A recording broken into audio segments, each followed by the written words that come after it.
Biz yonida turgan mana bu bino Qo'qon shahar hokimligining binosi bo'lib, u tarixiy inshoot sanaladi. Xo'sh, mazkur bino dastlab nima maqsadda qurilgan?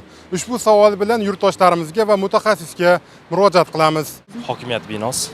Aha, nima maqsadda qurilgan deb o'ylaysiz shu dastlab qurilgan? Yoki kim tomonidan qurilgani haqida eshitganmisiz? Yo'q, undan xabarim yo'q lekin. Yo'qpirish to'yi bo'lgan eski oldin SSR paytida. Kimdi? Yo'qpirish. Yo'q, shoshilib turadi, ish vaqtimiz bo'lib qoldi bizga. Yo'q, sizdan so'raymiz. Unda bir qiziqni kuzatib boring, Instagramga qo'yamiz. Meni kasb arxitektorman, tushundingizmi? Ha. Rasm topibmiz-ku. Paxtani haliga sotayotganda kontorasi bo'lgan.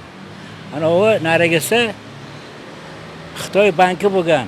Rossiya bilan Xitoyning banki bo'lgan.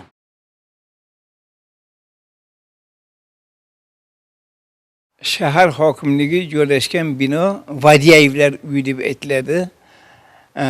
Yahudiy millatidan bo'lgan aka-uka Vadiyevlar bir vaqtlar bular Buxoroda yashagan, keyin Chor hokimiyati o'rnatilgandan keyin bu yerga ko'chib kelib, o'zlari o'sha Buxoroda yig'ib yurgan pullarni ishlatib, kapital qilib, shu yerda juda katta ishlarni ochishgan, zavodlar qurishgan va shaharni yangi shahar deb aytilayotgan joyni eng markazidan o'zlariga joy sotib olishib, uy qurishgan.